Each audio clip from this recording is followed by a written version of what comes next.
Assalamualaikum warahmatullahi wabarakatuh. Alhamdulillah, pada hari ini kita berada di puncak daripada dahsyatnya peperangan Badar. Hari hanya daripada peperangan yang berkecamuk yang begitu dahsyat, peperangan yang dahsyat yang terjadi di bulan Ramadan, 17 Ramadan 1440 tahun yang lalu. Di sini dalam peperangan ini terdapat banyak keistimewaan dan keajaiban yang diberikan Allah kepada Rasul sallallahu alaihi wasallam. Namun sebelum peperangan dimulai, Allah Subhanahu wa taala telah memberikan kabar gembira kepada Rasul sallallahu alaihi wasallam karena diturunkan satu ayat Al-Qur'an wahyu daripada Allah Subhanahu wa taala akan janjinya untuk memenangkan umat muslim dan dibantu dengan golongan sekelompok beribu-ribu malaikat. Hal itu adalah surat Al-Anfal ayat 9, "Ittastaghithuna rabbakum fastajaba lakum anni umiddukum bi alfin minal malaikati murdifin." Di sini disebutkan wa ayyadallahu al-muslimina bil malaikah. Allah menguatkan tentara ini dengan bantuan para malaikat. Disebutkan tuh dalam tafsir Ibnu Katsir menyebutkan asbabul nuzul daripada ayat ini ketika di sini dinyatakan lamakan yaum badar nadran nabi ila ashabi. Saat hari Badar, Nabi melihat tuh pasukan orang Islam hanya berkisar 300 saja. Wa nadra ilal musyrikin fa idahum alfun wa ziyada. Tapi ketika melihat musuh 1000 lebih. Ini membuat bingung Kanjeng Nabi. Kemudian fastaqbalan nabiyyu al-qiblata wa alaihi rida'uhu wa izaruhu. Kemudian Nabi bermunajat kepada Allah menghadap kiblat dengan membawa selendang dan perlengkapan ibadahnya, izarnya, ridaknya. Maka Allahumma anjiz lima wa'atani, ya Allah, tunaikan apa yang kau janjikan kepadaku. Allahumma intuhlik hadhil isab min ahli Islam fala tu'badu fil ardi abada. Seperti yang kemarin saya jelaskan. Qal fama zala yastaghithu rabbahu yad'u hatta saqata rida'u an kibaihi. Kemudian saking dahsyatnya beliau beristighatsah sampai ridanya jatuh daripada pundaknya. Fa'atahu Abu Bakar wa fa'akhadha rida'ahu faraddahu thumma talzamhu min wara'ihi. Kemudian diambil oleh Abu Bakar, kemudian beliau memeluk seperti yang kemarin dikatakan. Faqal ya bani Allah, ya nabi Allah. Faqal ya nabi Allah, kafaka manashiduka rabbuk fa innahu sayanjuzu laka ma wa'adaka. Fa anzalallahu azza wa jalla id tastaghithuna rabbakum fastajaba lakum anni mumiddukum bi alfin minal malaikati murdifin. Disebutkan di sini murdifin, yakni mutatabi'in, berangsur terus menerus, hingga dikatakan tuh di sini rawahu Ali ibni Abi Talha ibni Abbas qal wa amaddallahu nabiyyahu sallallahu alaihi wasallam wal mu'minin bi alfin minal malaikah fa kana Jibril fi 500 minal malaikah mujannabah wa Mikail fi 500 mujannabah. Dikatakan pasukan malaikat itu Jibril membawa 500 malaikat, Mikail membawa 500 tentara. Semuanya terus berangsur sehingga 1000, 2000, 3000 sampai 5000 pasukan Allah Subhanahu wa taala dari bangsa malaikat yang diturunkan untuk membantu Rasul sallallahu alaihi wasallam. Adapun bukti daripada malaikat ini ikut campur dalam peperangan ini adalah banyak sekali sahabat bercerita. Salah satunya hadis yang diriwayatkan oleh Ibnu Abbas, qal baina rajulun minal muslimin yashtaddu fi athar rajulin minal musyrikin amamu. Suatu ketika ada satu rajul, orang laki-laki yang mengintai satu orang di kaum musyrik ini. Kemudian id sami'a dharbatan bisaut fawqahu wa sautul faris wa sautal faris yaqul igdam haizum. Ketika di situ dia mendengar pukulan keras dari pukulan keras di atasnya, pecut. Apa tuh namanya pecut itu? Ya, itulah. Dan pukulan dan suara penunggang kuda mengatakan ayo maju Haizum. Haizum adalah dikatakan adalah nama kudanya malaikat Jibril. Id nadhara ilal musyrik ama fa kharra mustalqian. Ketika melihat musyrik yang dia intai dari tadi, ternyata sudah tergeletak, ternyata sudah terbentang begitu saja, padahal dia masih belum menghunuskan pedangnya. Qal fa nadhara ilaihi fa idza huwa qad hatama wa shaqqa wajhu ka darbatis saut fahdhar dzalik ajma'. Sudah tergeletak dan sudah babak belur dan semacamnya, bekas-bekas luka bakar yang terpampang di wajahnya. Kemudian faja'al ansari fahadasa dzalik Rasulullah. Kemudian diketahui oleh sahabat Ansor. Kemudian sahabat Ansor ini lapor ke Rasulullah, ya Rasul, itu ada kejadian begini, gak disentuh kok moro-moro jatuh dan luka-luka banyak bakar.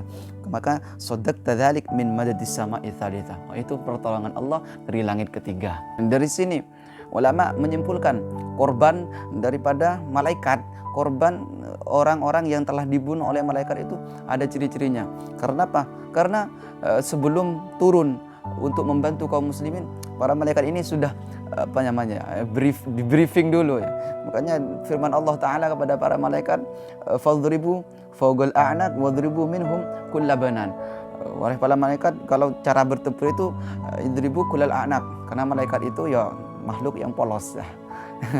Beliau para malaikat masih nggak tahu caranya perang. Akhirnya difirmankan oleh Allah untuk fadribu fawqal a'naq wadribu minhum kullabanan. Fawqal a'naq di sini ikhtalafal mufassirun, maknanya berbeda-beda. Ada yang mengatakan penggal kepalanya, ada yang mengatakan sampai ke lehernya. Ala kulli hal intinya dipenggal gitu saja. Kemudian wadribu kullal minhum kullabanan, pucuk-pucuk jari ya, jari-jarinya ini pedang. Makanya korban daripada para malaikat, korban orang yang telah dibunuh oleh para malaikat itu ciri-cirinya ada bekas luka-luka yang nggak biasa, ada luka bakarnya, pedang tapi ada bakar-bakarnya. Ini juga terputus-putus ininya karena tidak sudah untuk melemahkan musuh untuk tidak bisa memegang pedang. Sehingga banyak tuh cerita para sahabat yang hanya mengeluarkan pedang, kemudian mau memukul, mau menghunuskan pedangnya, tiba-tiba sudah tergeletak. Ada yang orang musyrikin menyerangnya, dia ingin menahannya dengan pedangnya, tiba-tiba sudah terputus jatuh pedangnya dan tangannya sudah berkucuran darah. Ini bantuan daripada para malaikat. Nah, itulah terjadinya peperangan dengan bantuan bala tentara malaikat. Kembali ke awal peperangan, di mana awal peperangan ini Rasul Shallallahu Alaihi Wasallam disebutkan mengambil kerikil, kemudian dilemparkan kepada arah musuh sambil bilang syahatil wujuh, celakalah atau rusaklah, binasalah wajah-wajah mereka. Akhirnya kemudian tibalah proses peperangan, di mana adat peperangan di Arab sebelum hamlah, penyerbuan secara bersamaan, itu namanya hamlah. Sebelum itu ada seni sendiri yang mereka sangat senangi, yaitu adalah face to face atau satu lawan satu atau duel lah bahasanya. Akhirnya tuh para orang Quraisy mengirimkan 3 orang untuk mengajak duel kepada para kaum muslimin. Mereka di sini Syaibah bin Rabi'ah, Utbah bin Rabi'ah, dan Al-Walid bin Utbah, serang kakak adik dan anaknya. Syaibah bin Rabi'ah, Utbah bin Rabi'ah, Al-Walid bin Utbah. Kemudian bilang, wahai Muhammad, ya Muhammad, mari, mana jagoanmu? Sini, duel dulu. Akhirnya sahabat Ansor maju. Kemudian orang Quraisy ini, yang 3 ini bilang, siapa kamu? Saya adalah orang-orang Ansor. Saya menghargai jagoanmu, menghargai kemampuanmu dan keberanianmu untuk maju di hadapan ini untuk duel. Tapi mohon maaf, bukan kami pengecut, bukan kami tidak mau bertarung dengan Anda, tapi kami yang incer bukan Anda, yang kami incer bukan kalian, kami incer tuh para musuh-musuh kami dulu di Mekah, para bebuyutan kami di Mekah. Silakan ganti saja dengan para muhajirun. Akhirnya Rasulullah SAW, oke, siapa takut, mundur, kami akan mengirim muhajir. Akhirnya Rasulullah SAW mengirimkan 3 orang, yaitu Sayyidatina Hamzah ibn Abdul Muttalib, paman beliau, kemudian Ubaidah ibn Haris, kemudian Ali ibn Abi Talib, Sayyidina Ali ibn Abi Talib karamallahu. Kemudian duel tuh 3 orang ini, akhirnya Sayyidina Ali mampu menghabisi musuhnya, Sayyidina Hamzah mampu menghabisi musuhnya. Kemudian Ubaidah ini masih terluka, masih seri dengan musuhnya, sama-sama tergeletak. Akhirnya Sayyidina Ali dan Sayyidina Hamzah ini membantu Sayyidina Ali untuk membunuh musuhnya itu. Akhirnya Sayyidina Ubaidah ibn Haris ini dibawa dengan Ali dan Sayyidina Hamzah, dibawa menuju tempat muslimin karena beliau terluka dan akhirnya wafat menjadi syuhada Badar. Melihat dan menyaksikan para jagoan mereka tumbang di tangan para sahabat, di tangan para kaum muslimin, akhirnya mereka geram. Mereka langsung mempraktekkan peperangan hamlah, penyerbuan secara bersamaan. Akhirnya diserbulah, mulai di sini berkecamuklah, berdahsyatlah peperangan di perang Badar tersebut. Disinilah baru peran daripada para malaikat mulai menggencarkan serangannya kepada para musuh-musuh Allah. Ada satu kisah yang menarik untuk kita bahas adalah proses kisah kematian musuh orang Islam, yaitu Abu Jahal laknatullah. Maka Sayyidina Abdurrahman ibn Auf bercerita, aku malu di perangan Badar. Kenapa? Karena di kanan dan kiriku saat membentuk barisan itu anak kecil yang berumur belasan tahun. Dia disebut dengan Ibnai Ifra, dua anaknya Ifra yang namanya Mu'ad dan Mu'awid. Yang satu bilang, paman, apakah paman kenal dengan yang namanya Abu Jahal? Iya. Kenapa? Ibu dan bapak saya bilang kalau Abu Jahal ini musuh bebuyutan Nabi. Dia selalu mencederai Nabi dan memusuhi Nabi. Iya, saya kenal dan saya tahu. Paman, saya ingin ngincar dia hari ini. Yang satunya, yang kiri bilang, paman, apakah yang pertanyaan yang sama? Oke, kata Abdurrahman bin Auf, nanti kalau saya tahu dan saya melihat, saya akan kasih tahu kalian.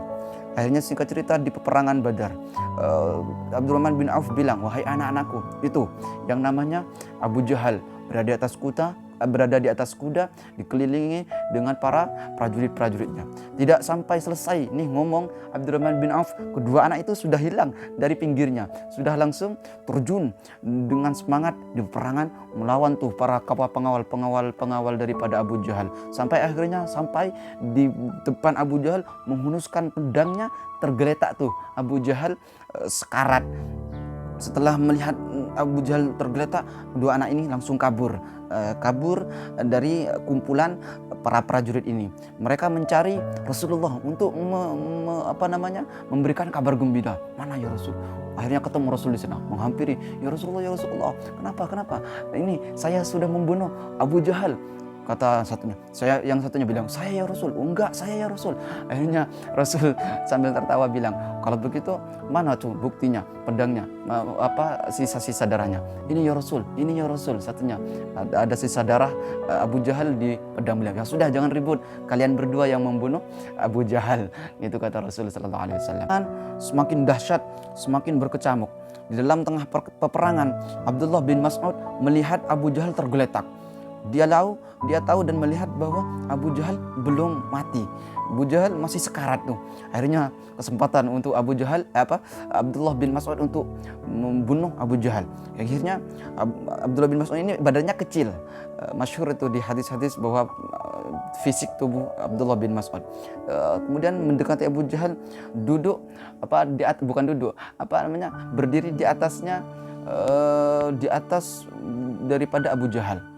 Abu Jahal pada saat itu masih melihat dengan sombong bilang, wah, penggembala kambing duduk di atas pemimpin besar Quraisy. Berani sekali, kata Abu Jahal. Kemudian Abu Jahal bilang, wahai Abdullah bin Mas'ud, ini kalau Anda mau bunuh saya silahkan. Saya sekarang mungkin akan memang terbunuh.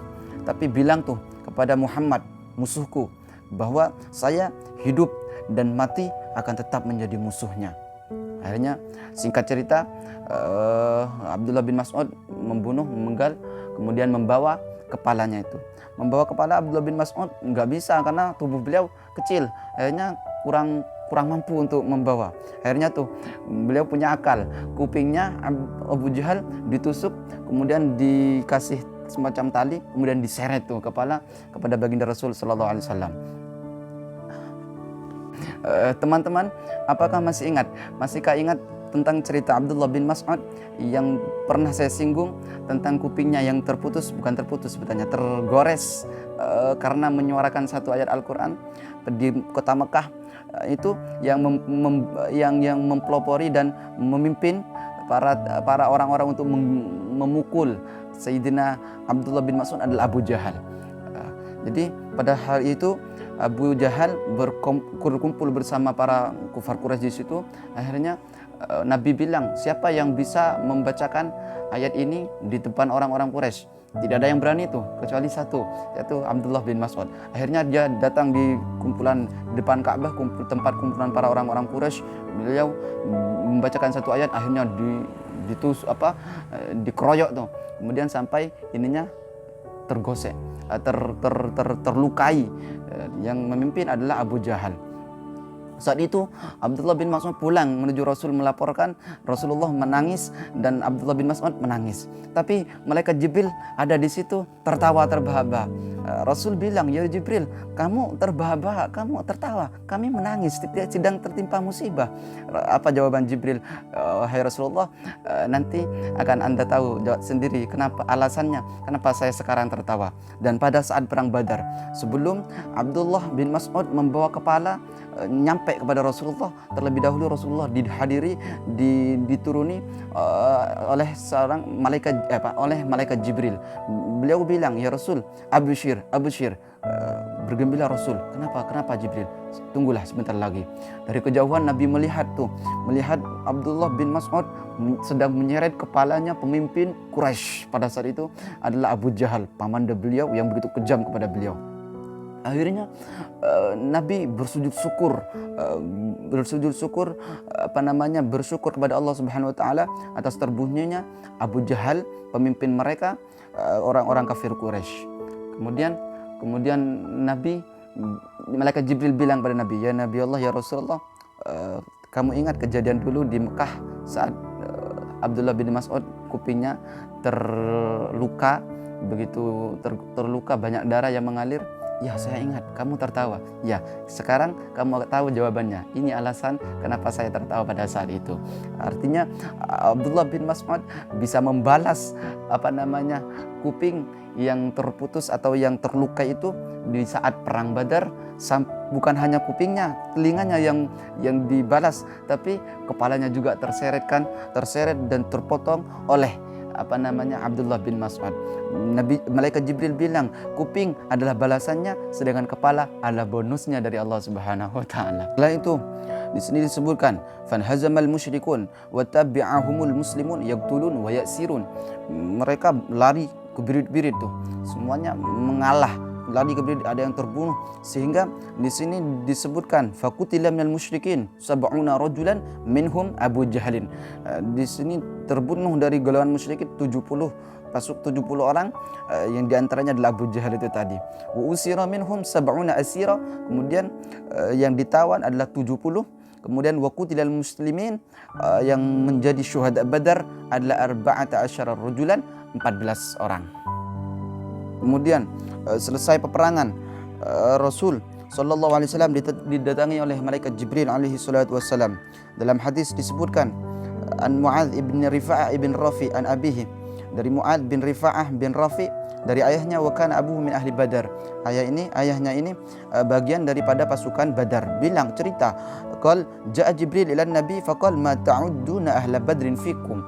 Jibril bertanya kepada Rasul sallallahu tabaraka wa ta'ala alaihi wa ala alihi wasallam, ma ta'udduna ahla Badrin fikum. Di sini disebutkan dalam tafsir Ibnu Katsir, Rasul, apa menurutmu, pandanganmu tentang ahli Badar ini? Apa kedudukan ahli Badar menurutmu itu apa? Kata malaikat Jibril kepada Rasul, qal min afdhalil muslimin. Maka Rasul menjawab, tentara ahli Badar adalah paling utamanya umat muslim. Qala, Jibril bilang, wa kadzalik man syahida badran minal malaikah. Begitupun malaikat yang hadir di perang Badar adalah malaikat yang paling utama, yang malaikat yang paling baik. Makanya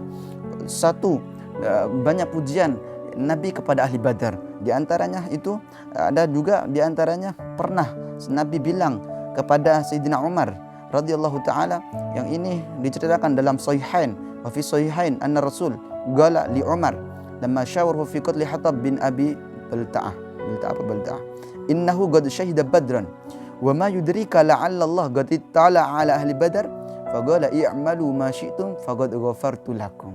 Ini keutamaan ahli Badar. Jadi Rasul menyampaikan bahwa Allah telah mengampuni dosa-dosa mereka. I'malu ma syi'tum faqad ghafartu lakum. Maka kita mengkaji sirah nabawiyah yang berupa ahli Badar, mengkaji bertawassul kepada ahli Badar semata-mata ingin mendapat berkah untuk ampunan dosa bagi kita semua, karena mereka adalah orang-orang suci yang diampuni dosanya oleh Allah Subhanahu wa taala hingga dipuji sebegitu besar, dipuji oleh Rasul sallallahu tabaraka taala alaihi wa alihi wasallam. Kemudian setelah peperangan selesai dan dinyatakan dimenangkan oleh orang-orang muslimin, tsumma amara Rasul bidafni qatlal muslimin wal musyrikin. Nabi suruh menguburkan mereka. Wa raja ilal Madinah, dan kembali kepada Madinah. Kemudian setelah menguburkan para tentara-tentara itu, tentara-tentara musyrikin, Nabi bersabda, bilang kepada mereka, ya fulan bin fulan, ya fulan bin fulan. Disebutkan tuh nama satu persatu. Fa inna qad wajadna ma wa'ada rabbuna haqqan, fa hal wajadtum ma wa'ada rabbukum haqqan. Kami telah menemukan janji Tuhanku. Apakah kalian telah menemukan janji daripada Tuhanmu? Sayyidina, ya mereka gak jawab karena mereka sudah mati semua. Akhirnya Sayyidina Umar bin Khattab berani menanyakan, ya Rasulullah, atukallimul ajsad bila arwah?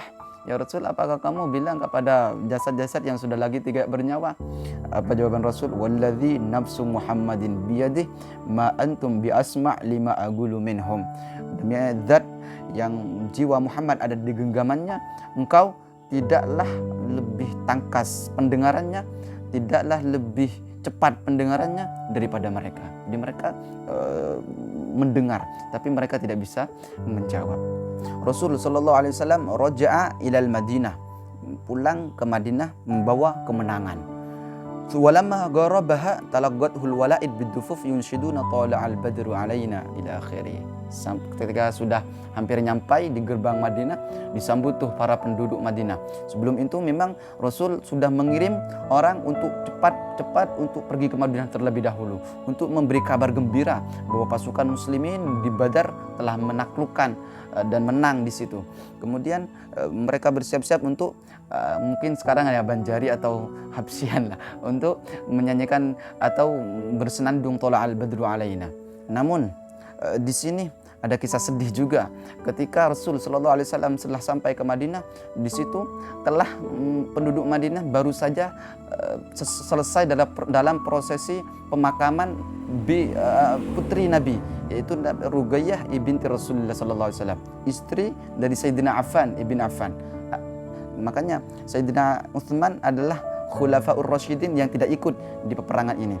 Sayyidina Abu Bakar, Umar dan Ali ikut di perang ini, tapi Sayyidina Utsman tidak ikut. Kenapa? Karena disuruh Rasul untuk menemani istrinya yang sedang sakit, yaitu Ruqayyah binti Rasul sallallahu alaihi wasallam. Di pulang ini para penduduk Madinah telah selesai dalam pemakaman Ruqayyah. Ini juga kesedihan Rasul, kehilangan putri Rasulullah sallallahu alaihi wasallam. Inilah Rasulullah sallallahu alaihi wasallam, tapi beliau tetap sahabat. Selepas itu Rasulullah SAW meminta pendapat kepada para sahabatnya untuk tawanan daripada Badar. Istasyara Rasul ashabahu fima yaf'alu bi asra Badar, fa asyara ilaihi Umar bi qatlihim. Sayyidina Umar, karena memang beliau adalah orang yang keras, dia bilang, bunuh saja. Ini adalah kedok-kedok ataupun orang-orang yang kafir, bunuh sajalah. Wa asyara alaihi Abu Bakar ayyubghiyahum wa ya'khudhu minhumul fida. Sayyidina Umar dengan lembut beliau berpendapat, ya sudah, jangan dibunuh, tapi ini ambil tebusan aja. Siapa tahu ini menjadi liyakuna guwatan lil muslimin alal musyrikin, sebagai kekuatan umat muslim untuk mengalahkan umat musyrikin di hari esok-esok.